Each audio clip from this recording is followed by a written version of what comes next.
और चलिए अब खबरें विस्तार से। इस बीच आ रही बड़ी खबर, दिल्ली एनसीआर समेत उत्तर भारत में ठंड का प्रकोप, ठंड और शीतलहर ने बढ़ाई लोगों की परेशानियां। देखिए, दिल्ली एनसीआर में सड़कों पर घना कोहरा छाया हुआ और कोहरे की वजह से विजिबिलिटी भी बेहद ही ज्यादा कम हो चुकी है, जिसकी वजह से वाहनों की रफ्तार पर ब्रेक लगा।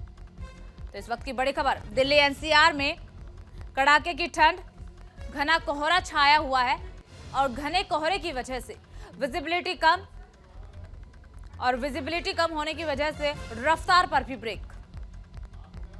ट्रेन और हवाई सेवा प्रभावित। पहाड़ों से आने वाली सर्द हवाओं के कारण पंजाब, हरियाणा समेत पूरा उत्तर भारत शीतलहर की चपेट में है। धूप नहीं निकलने से ठिठुरन बढ़ गई है।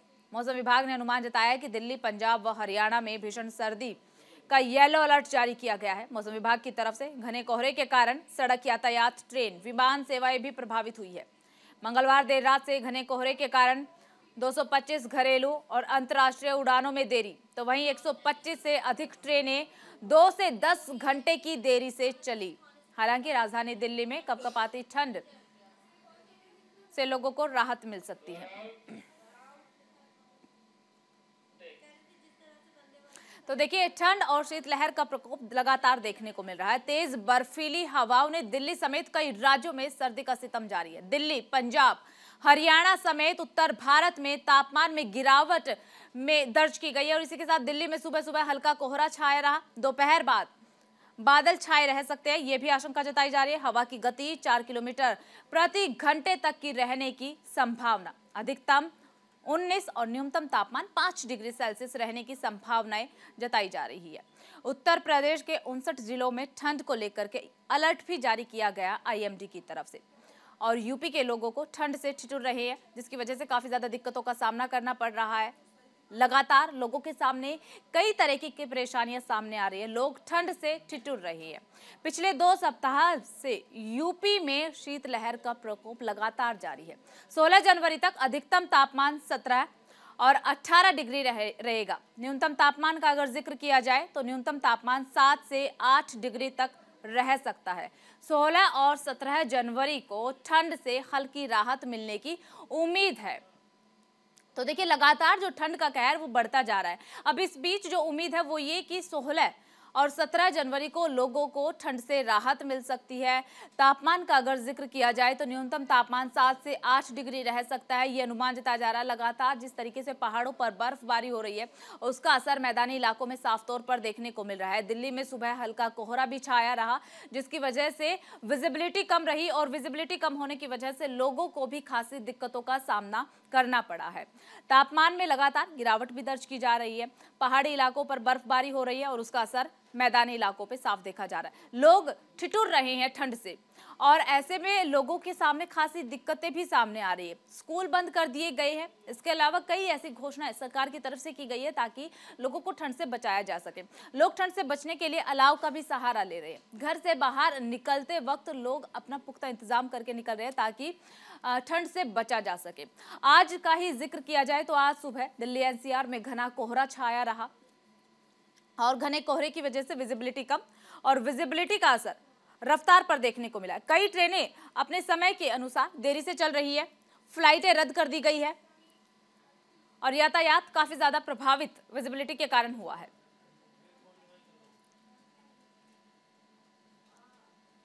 चलिए खबरों में आगे बढ़ते हैं। पश्चिम बंगाल में टीएमसी मंत्री के घर पर छापेमारी। मंत्री सुजीत बोस के घर पर ईडी की रेड। नगर निगम नौकरी घोटाले मामले में छापेमारी। तो बड़ी खबर इस वक्त की आपको बता रहे हैं पश्चिम बंगाल से। मंत्री सुजीत बोस के घर पर ईडी की रेड और ये छापेमारी आपको बता दें नगर निगम नौकरी घोटाले मामले में हो रही है। पश्चिम बंगाल में टीएमसी मंत्री के घर पर छापेमारी। मंत्री सुजीत बोस के घर पर सुबह सवेरे ईडी की रेड। नगर निगम नौकरी घोटाले मामले में छापेमारी। तो देखिए, लगातार ईडी की टीम एक्टिव नजर आ रही है और छापेमारी की जा रही है। पश्चिम बंगाल में आज सुबह सुबह ईडी एक्टिव, मंत्री सुजीत बोस के घर पहुंची नगर निगम नौकरी घोटाले मामले में छापेमारी।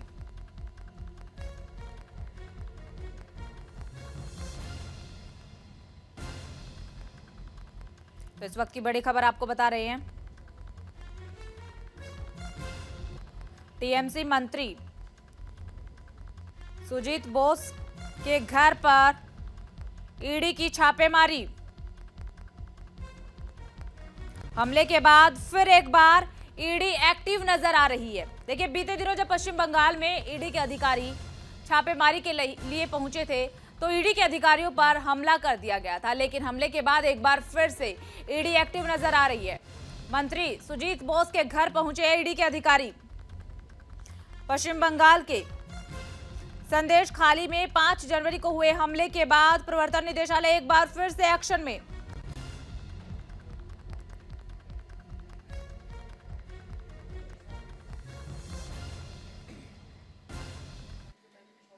महाराष्ट्र दौरे पर प्रधानमंत्री नरेंद्र मोदी राज्य को देंगे 30,500 करोड़ की सौगात। पीएम नरेंद्र मोदी करेंगे अटल सेतु का उद्घाटन। 100 किलोमीटर की रफ्तार से दौड़ेंगी गाड़ियां। मुंबई नवी मुंबई के बीच कनेक्टिविटी बेहतर होगी। कई परियोजनाओं की आधारशिला भी रखेंगे पीएम नरेंद्र मोदी। तो देखिए, कनेक्टिविटी भी बेहतर होगी और कई मायने में ये पुल खास हो जाता है। सबसे लंबा पुल अटल सेतु, आज पीएम नरेंद्र मोदी मुंबई में इसका उद्घाटन करेंगे। और देखिए, आपको बता दें कि जहां इस पुल से कनेक्टिविटी बेहतर होगी, मुंबई नवी मुंबई के बीच कनेक्टिविटी बेहतर होगी और पुल पर जो गाड़ियां वो 100 किलोमीटर की रफ्तार से दौड़ेगी, तो वहीं पर एक लिहाज से इसलिए भी खास हो जाता है क्योंकि इस पुल के नीचे से सबसे बड़ा मालवाहक आसानी से गुजर सकेगा। तो आज प्रधानमंत्री नरेंद्र मोदी अटल सेतु का उद्घाटन करेंगे। इसी के साथ कई परियोजनाओं की आधारशिला भी आज पीएम नरेंद्र मोदी रखेंगे। पीएम नरेंद्र मोदी राज्य को देंगे 30,500 करोड़ की सौगात। तो महाराष्ट्र दौरे पर प्रधानमंत्री नरेंद्र मोदी इस दौरान राज्य को 30,500 करोड़ की सौगात दी जाएगी। तो साथ ही पीएम नरेंद्र मोदी सबसे लंबा समुद्री पुल अटल सेतु बनकर के तैयार हो गया है और आज पीएम नरेंद्र मोदी इसका उद्घाटन करेंगे। और पुल से मुंबई नवी मुंबई के बीच कनेक्टिविटी बढ़ेगी। साथ ही जिस तरीके से कनेक्टिविटी बढ़ेगी तो लोगों को भी खासा आसानी हो जाएगी। राहत इस पुल के उद्घाटन के बाद लोगों को मिलने वाली है। पीएम नरेंद्र मोदी उद्घाटन करेंगे अटल सेतु पुल का। 100 किलोमीटर की रफ्तार से गाड़ियां इस पुल पर दौड़ेंगी। मुंबई नवी मुंबई के बीच कनेक्टिविटी बेहतर होगी। इसके साथ आपको बता दें कि पीएम नरेंद्र मोदी कई परियोजनाओं की आधारशिला भी रखेंगे। कई मायने में ये पुल अपने आप में खास हो जाता है।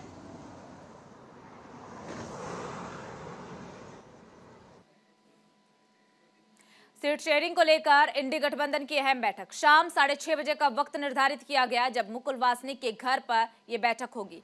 अलग अलग राज्यों में सीट शेयरिंग को लेकर चर्चा होगी।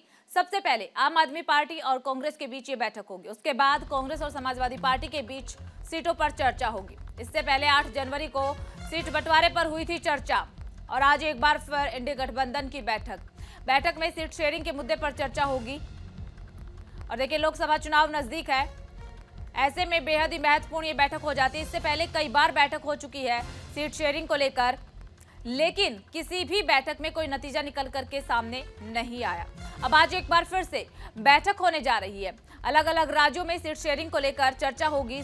शाम 6:30 बजे का वक्त निर्धारित किया गया और इस बार ये बैठक 2 चरण में होने वाली है। देखिए, सबसे पहले जो कांग्रेस वो आम आदमी पार्टी के साथ बैठक करेगी, उसके बाद समाजवादी पार्टी के साथ बैठक करेगी।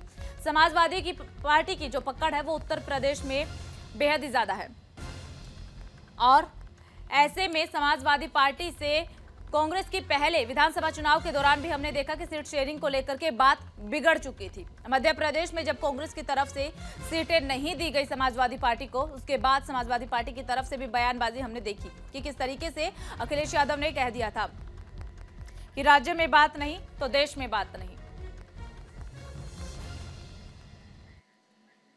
इंडी गठबंधन में बिहार की सीटों को लेकर के घमासान मचा हुआ है। जेडीयू सीट शेयरिंग के मुद्दे पर इंडी गठबंधन पर देरी का आरोप लगाती रही, तो वहीं पर इस मुद्दे पर अब सीएम नीतीश कुमार का बयान भी सामने आया है। सीएम नीतीश कुमार ने कहा कि चिंता मत करिए, सब समय पर हो जाएगा।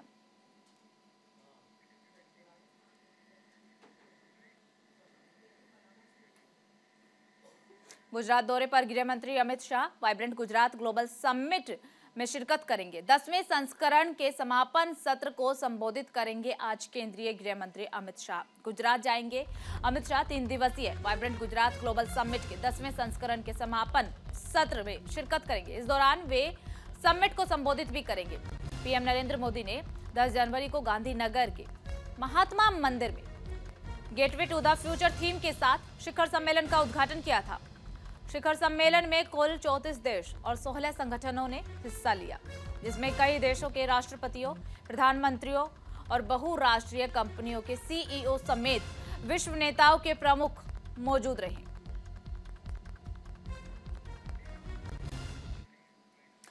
और फिलहाल इस बुलेटिन में सिर्फ इतना ही। बाकी खबरों के लिए बने रहिए न्यूज इंडिया के साथ।